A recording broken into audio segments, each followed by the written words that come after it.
Uganda's oil and gas sector is currently developing the upstream and midstream segments with a huge investment portfolio ranging between $15 billion and $20 billion before commercial production. With oil production in the horizon, concerns over human rights of project-affected persons, PAPs, and host communities are gaining momentum. That there are instances where the business, social and human rights perspectives of the industry and civil society have actually differed. Although this differing has sometimes been due to limited opportunities for dialogue and shared understanding, we must admit that there are also cases where we have thought that deliberate misinformation, especially on aspects related to human rights, has come through. Human rights activists are urging government authorities and licensed oil companies to walk the talk in order to ensure the oil resource improves livelihoods while upholding human dignity. Issues of human rights have continued to appear. Some of them have happened, we have raised them and they have been solved.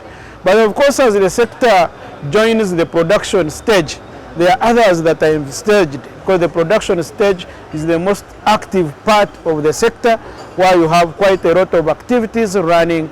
Currently we are in field development, where you have a lot of labor force, a lot of opening of land, a lot of infrastructure, a lot of construction, and human rights issues, of course, continue to come up.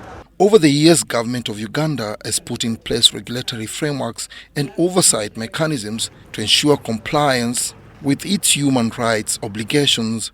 However, emerging risks, some unanticipated, are now surfacing, and these require urgent attention as the sector continues to expand.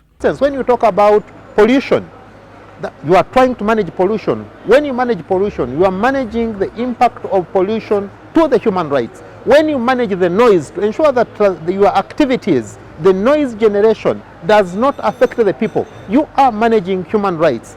When you are ensuring that you are doing water monitoring, to ensure that the water is not contaminated, and if it is, what are the remedies? You are managing human rights. So far, over 2,875 grievances have been registered in the project, of which 2,818 have been resolved, translating into 98% resolution rate. Most of these grievances are related to land acquisition, for example, assessment, valuation, and compensation of affected assets. I think we agree there's been progress.